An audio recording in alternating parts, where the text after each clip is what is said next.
Hello everyone, I am Architect Tanya Singhei and welcome to Learn AutoCAD with Architect Tanya.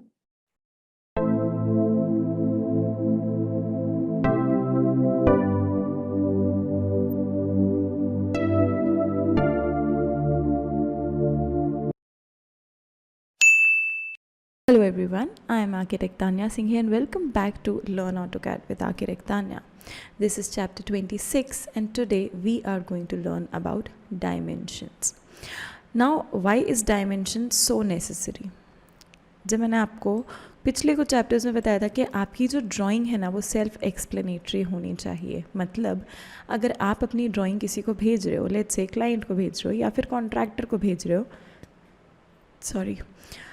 तो उनको जो drawing है ना आपकी पढ़नी आनी चाहिए कि हाँ ड्राइंग में कहाँ क्या है और किस तरह का है. आप वहाँ पर अगर प्रेजेंट ना भी हो तो भी आपकी जो ड्राइंग है ना उससे सारी चीज़ें क्लियर होनी चाहिए. जैसे हैच में मैंने आपको बताया था, अगर आप अलग अलग हैच करते हो तो वो आपके अलग अलग टेक्सचर अलग अलग मटेरियल को डिनोट कर देता है. वो क्लियर दिखाता है कि कहाँ पर क्या चीज़ है. सेम विथ अगर आपका एक ये प्लान आपने किसी को दिया है तो उसे आपको ये पूछने की ज़रूरत ना पड़े, वो आपको फ़ोन करके ये ना पूछे कि मैडम ये जो बेडरूम है इसका साइज़ क्या दिया था आपने, मैडम इस रूम में जो विंडो है वो किस साइज़ की है या डोर किस साइज़ का है. नहीं, ये सारी चीज़ें पहले से होनी चाहिए. जब हम टेक्स्ट लिख रहे थे तब मैंने आपको बताया था कि आप इस तरह से भी जो डायमेंशन है वो अपने रूम का डाल सकते हो. बट जब हम डिटेल्ड ड्राइंग किसी को देते हैं तो सिर्फ रूम के डायमेंशन से काम नहीं चलता, सारी चीज़ों के डायमेंशंस क्लियर होने चाहिए. तो आज हम हमारे पूरे प्लान को डायमेंशंस के साथ मार्क करेंगे कि हमारे कितने इंचेस की आउटर वॉल है, क्या साइज़ है इनर वॉल्स का, वेंटिलेटर का, टॉयलेट डोर का और बेडरूम का, टॉयलेट्स का, हर चीज़ का जो साइज़ है वो हम क्लियर आज दिखा देंगे. ठीक है, डायमेंशंस डालने चालू करते हैं. सबसे पहले डायमेंशंस कहाँ होता है, ऊपर रिबन में जाते हैं, मॉडिफाई के बाजू में एनोटेशन आता है, टेक्स्ट के जस्ट बाजू में आता है डायमेंशन.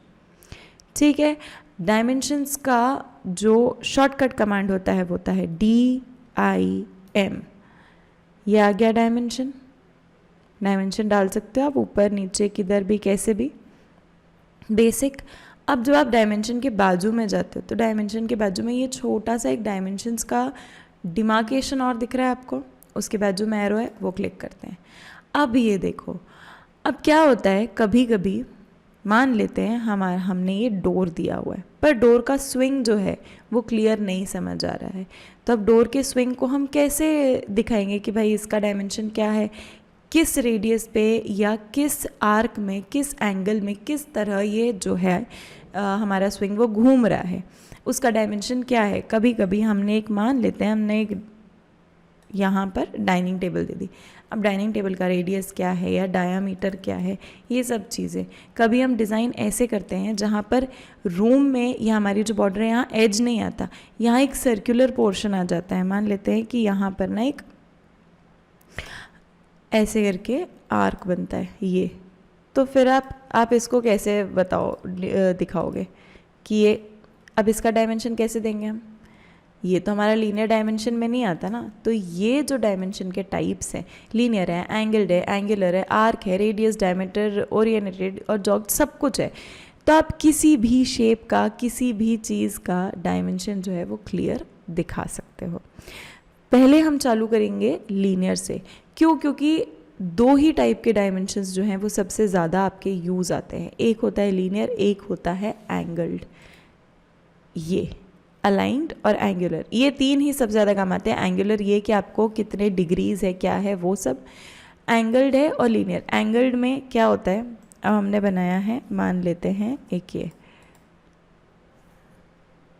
ये बनाया है. ठीक है, अब डायमेंशंस DIM डालते हैं. ये स्ट्रेट लाइन है, इसका तो आप इजी ले सकते हो, पर जब आप इसका लेने के लिए जाओगे ना तो इसका या तो ये वर्टिकल दिखाएगा या तो ये हॉरिजॉन्टल दिखाएगा. पर हमको तो लाइन की एग्जैक्ट डायमेंशन चाहिए. तो हम क्या करेंगे, हम यहाँ जाएंगे, बाजू में एंगल लेंगे, इसको यहाँ से क्लिक करके यहाँ से क्लिक करेंगे, ये लो आ गया. सिंपल ईजी था एकदम. कोई दिक्कत नहीं थी, कोई रॉकेट साइंस नहीं है इसमें, इसको कर देते हैं इरेज। अब सबसे पहले हम क्या करते हैं, यहाँ से लेते हैं डायमेंशन और इसको मेजर करना चालू करते हैं। ठीक है, हमने डायमेंशन लिया, हमने इसको मेजर किया, इजी है, कोई दिक्कत नहीं हुई, है ना। वापस से करते हैं, वापस से लेते हैं शॉर्टकट के साथ DIM एंटर, और ये लो जी, ये आ गया। इसको भी यहाँ से कर लेते हैं, ये आ गया, है ना। अब क्या है, अब पहले हम अब मैंने आपको बताया ना कि आपको छोटी छोटी वॉल्स और सारी चीज़ों के डायमेंशंस जो हैं वो चाहिए होते हैं। तो हम क्या करते हैं, DIM एंटर, और इसको पकड़ के ये लो जी 9 इंचेस। फिर अब टॉयलेट का है, दोबारा पकड़ा और दोबारा। अब आपकी जो ड्राइंग है ना वो नीट दिखनी चाहिए, डायमेंशंस जो है वो एक लाइन में दिखने चाहिए तो सुंदर दिखते हैं। अब उसके लिए कि हम बार बार डायमेंशन कमांड लेंगे या DIM एंटर करेंगे और उसके बाद डायमेंशंस लेंगे, ये तो बहुत प्रॉब्लम है। बार बार एंटर किया, कमांड लिया, वापस इसको मेजर किया, फिर अलाइन किया, ये तो बहुत प्रॉब्लम है। इसका भी सोल्यूशन है हमारे पास, इसको करते हैं यहाँ से इरेज। सबसे पहले ये है प्रो टिप, बिल्कुल भी भूलना मत, बहुत ध्यान से देखना। ये प्रो टिप है, ये आपको आगे जब आप कंस्ट्रक्शन ड्राइंग्स बनाते हो, वर्किंग ड्राइंग्स बनाते हो ना, उसमें ये बहुत काम आते हैं। सबसे पहले तो हम लेते हैं DIM एंटर, करते हैं डायमेंशन, ये डाल दिया जी 9 इंचेस की हमारी ये वॉल है। अब यही डायमेंशन लाइन को अगर हमें कंटिन्यू करना और हर छोटे छोटे पॉइंट का डायमेंशन देना हो तो कैसे लेंगे, बताती हूँ। अब आप टाइप करोगे DIM, एंटर नहीं करोगे और लिखोगे CO, ये आ गया डायमेंशन कंटिन्यूअस। समझ आ रहा है, डायमेंशन कंटिन्यूअस मतलब ये डायमेंशन जो है कंटिन्यू रहेगा, एक के बाद एक के बाद एक, ये ऐसे करके चलता रहेगा। इस पर हम क्लिक करते हैं और ये देखो अपने आप कंटिन्यू हो गया, मुझे क्लिक नहीं करना पड़ा कहीं भी। अब मुझे सिर्फ पॉइंट्स जो हैं वहाँ जाके इन्हें ऐसे क्लिक करना है और एक लाइन में नीट जो डायमेंशंस है वो सारे आ गए। एक बार और ट्राई करते हैं, इस साइड पे ट्राई करते हैं, ठीक है। लेते हैं DIM एंटर, इसको यहाँ से यहाँ तक का लेते हैं, ये आ गया। फिर उसके बाद लेते हैं DIM CO, डायमेंशन कंटिन्यूअस, अभी आ गया नीचे। अब ये छोटे छोटे जो सारे पॉइंट्स हैं ना, ये सारे पॉइंट्स हम अब इसमें कवर कर लेते हैं, ठीक है। ये आ गया, ये आ गया, ये है, ये है। अब देखो, अब मैं आपको ये छोटे छोटे पॉइंट्स लेने को क्यों बोल रही हूँ, क्योंकि जब भी हम साइट पे ड्राइंग देते हैं ना, किसी कॉन्ट्रैक्टर को देते हैं या साइट पे वर्किंग के लिए जब ड्राइंग देते हैं, तो हर छोटे डायमेंशंस जो हैं वो काउंट होते हैं कि भाई आपने जो हमें डायमेंशन और हमें जो ड्राइंग दी है उसमें कौन सी वॉल कितने इंचेस की है, कौन सा रूम क्या है, छोटे मोटे हर छोटे मोटे डायमेंशन जो आपको लगता है अरे ये तो उन्हें पता होगा, पर नहीं, उन्हें नहीं पता होता है, ये सारी चीज़ें आपको बतानी होती हैं। तो आपको हर डायमेंशन जो है क्लियर मेंशन करना होता है और बताना होता है। तो हमने आज क्या 2 चीज़ें सीखी। सबसे पहले तो डायमेंशन सीखा, उसके बाद सीखा भाई कि कंटिन्यूअस डायमेंशन कैसे करते हैं, फिर डायमेंशन किस और कैसे शेप्स में आप किस तरह ले सकते हो वो सीखा। अब बात यहाँ पर ख़त्म नहीं होती है डायमेंशन की, बात यहाँ आती है कि अभी जो मैंने ये डायमेंशंस दिखाए हैं और बताए हैं, ये बड़े सुंदर और नीट लग रहे हैं, पर आप शायद जब ऑटोकैड खोलोगे और आप जब डायमेंशंस डालोगे तो हो सकता है डायमेंशंस ऐसे ना दिखे। उसके लिए आपको क्या करना है, डायमेंशंस की जो स्टाइल होती है ना वो भी चेंज कर सकते हो। हर छोटी मोटी चीज़ें जो है वो आप एडिट कर सकते हो, जैसे हम वर्ड पे करते थे वैसे। उससे पहले हम इसको करते हैं Ctrl+S, सेव। हर कुछ टाइम में, हर थोड़ी थोड़ी देर में आपको अपनी ड्राइंग सेव करनी बहुत ज़रूरी है, ठीक है। कर दिया हमने Ctrl+S, Ctrl+सेव। अब देखते हैं डायमेंशन स्टाइल और डायमेंशंस को एडिट करने के लिए क्या किया जाता है। टाइप करो DIMSTY, इसका मतलब होता है डायमेंशन स्टाइल। अब ये देखो, इसको करते हैं मॉडिफाई। अब आप ऑप्शंस देख रहे हो, लाइन, आप लाइन किस तरह कर सकते हो, बाय ब्लॉक, इसका कलर चेंज करना है, लाइन का, एक्सटेंशन लाइंस का कलर चेंज करना है, सब कुछ, मतलब लाइन टाइप, लाइन वेट, सब कुछ। फिर आता है सिंबल्स एंड एरोज। जैसे मेरे यहाँ एक लाइन है और एरो है, इसकी जगह आर्किटेक्चरल टिक की जगह आप डॉट लगा सकते हो, डॉट्स आ गए। नीचे इसकी जगह भी आप इसको क्लोज कर सकते हो। अलग अलग टाइप के जो होते हैं, लीडर लाइन जो होती है उसमें ये कर सकते हो। आप ये देख रहे हो यहाँ एरो और ये सब बनते हैं, ये देख रहे हो, अगर एंगल दे रहे हो तो यहाँ एरो बनेगा। मैंने डायमेंशन लिया, उसमें एरो, फर्स्ट और सेकंड डॉट दोनों चीज़ें हैं, यहाँ डॉट से चालू हुआ, यहाँ एरो से ख़त्म हुआ। अगर मैं चाहूँ तो दोनों साइड डॉट रख सकती हूँ, या दोनों साइड पर आर्किटेक्चरल टिक है, ओपन है, ये अलग अलग टाइप हैं। आप जिस तरह से करना चाहते हो उस तरह से करो। I personally prefer architectural ticks, दोनों साइड वो टिक्स रखो, क्लोज अच्छा दिखता है। अब एरो का साइज़ कितना होना चाहिए? अब अगर यहाँ आपके एरो आ रहा है ये, तो एरो का आप साइज़ देख सकते हो। आप अपनी ड्राइंग के हिसाब से जो है साइजेस जो है एडजस्ट कर सकते हो। फिर आता है टेक्स्ट, ये जो नंबर लिखा हुआ है ना, ये आप किस तरह चाहते हो, एरियल, मतलब ऑप्शंस बहुत सारे हैं। जैसे टेक्स्ट के लिए हमारे पास मल्टीपल ऑप्शन थे ना, वैसे डायमेंशन का जो टेक्स्ट होता है उसके लिए भी बहुत ऑप्शंस होते हैं। डायमेंशंस की हाइट है वो आप कितनी चाहते हो, फिर फिट्स है कि, मतलब ये आप एक्सप्लोर करोगे तो आपको खुद को समझ आएगा, मैं अभी शायद बताऊंगी तो ना समझ आए। डायमेंशन स्टाइल आप अपने हिसाब से कर सकते हो। फिर करोगे ओके और सेट करेंट कर दो, मतलब आपने जो भी चेंजेस किए हैं उसके बाद सेट करेंट और क्लोज, तब सारी चीज़ें जो होंगी वो हमारी चेंज हो जाएंगी। अब एक चीज़ जो मैं आपको कल बताना, टेक्स्ट के टाइम बताना भूल गई थी, कि आप जब ड्राइंग बनाते हो ना तो उसमें प्रोपोर्शंस का आपको बहुत ध्यान देना होता है।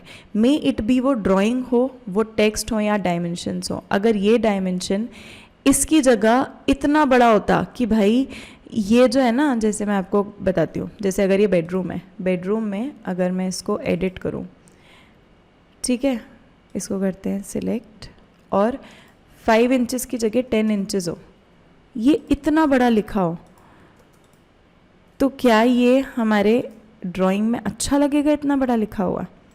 सेम एज़ अगर ये जो डायमेंशन है ये 0.5 इंचज़ का है, अगर इसको बढ़ा के मैं 10 इंचज़ कर दूँ तो क्या ये अच्छा लगेगा?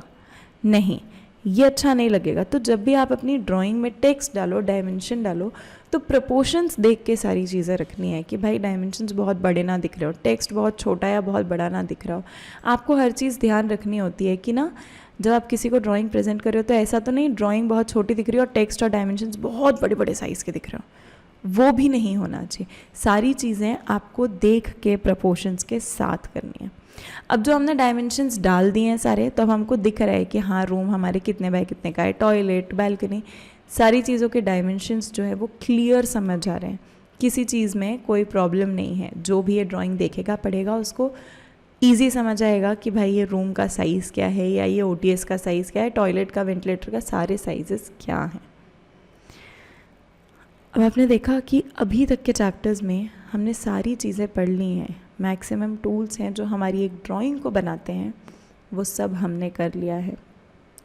हमने आउटर वॉल से चालू किया था, फिर इनर वॉल्स डाली, फिर उसके बाद हमने डोर्स, विंडोज़ डाले, हमने छोटे मोटे हमारे जो कमांड्स हैं ये ड्राइंग को बनाने के लिए वो सारी सीखी, फिर हैच किया, फिर उसके बाद टेक्स्ट डाला, फिर अब डायमेंशंस डाला। अब जो है ना हमारी ड्राइंग कंप्लीट करने का टाइम आ गया है।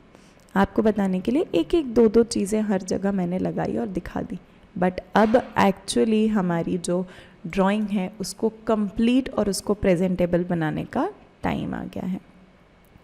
तो अब आज के लिए तो आप अपने डायमेंशंस की प्रैक्टिस करो, angled, angular, straight lines, linear, सब कुछ प्रैक्टिस करो। आपने जो अभी तक ड्राइंग बनाई है वो प्रैक्टिस करो, और फिर कल हम मिलके इस ड्राइंग को कंप्लीट करेंगे, एक प्रेजेंटेबल ड्राइंग बनाएंगे। सारी चीज़ें जो बची हुई पेंडिंग है वो सब कुछ लगाएंगे, इसका एंट्री गेट लगाएंगे, इसका डोर लगाएंगे, किचन की स्लैब बनाएंगे, सारी चीज़ें, बचे हुए टेक्स्ट कंप्लीट करेंगे, डायमेंशंस कंप्लीट करेंगे, हैचेस कंप्लीट करेंगे। कल हम इस ड्राइंग को पूरा कंप्लीट करेंगे, और फिर इसके आगे के 2 प्रोसेसेस हैं वो कंप्लीट करके ये जो ड्राइंग है वो आपके हाथों में आ जाएगी। याद रखना है, हमारी ड्राइंग जो है वो बिना कंप्लीट करे किसी को प्रेजेंट नहीं करना है हमने। तो कल हम इस ड्राइंग को कंप्लीट करेंगे। आप तब तक प्रैक्टिस करो और बस 4 चैप्टर्स के बाद जो लास्ट चैप्टर है उसमें हम हमारा क्विज़ जो है वो अनाउंस करने वाले हैं। अगर आपने अभी तक रजिस्टर नहीं किया है जाके फटाफट रजिस्टर कर लो अपने आप को ताकि आप क्विज़ के लिए एलिजिबल हो जाओ। ठीक है, मैं आपसे मिलूँगी नेक्स्ट चैप्टर में। तब तक के लिए सब्सक्राइब कर दो चैनल को, बेल आइकन प्रेस कर दो, लाइक कर दो, नहीं समझ आ रहा है तो कमेंट कर दो। मैं आपसे मिलूँगी नेक्स्ट वीडियो में। तब तक के लिए बाय, टेक केयर।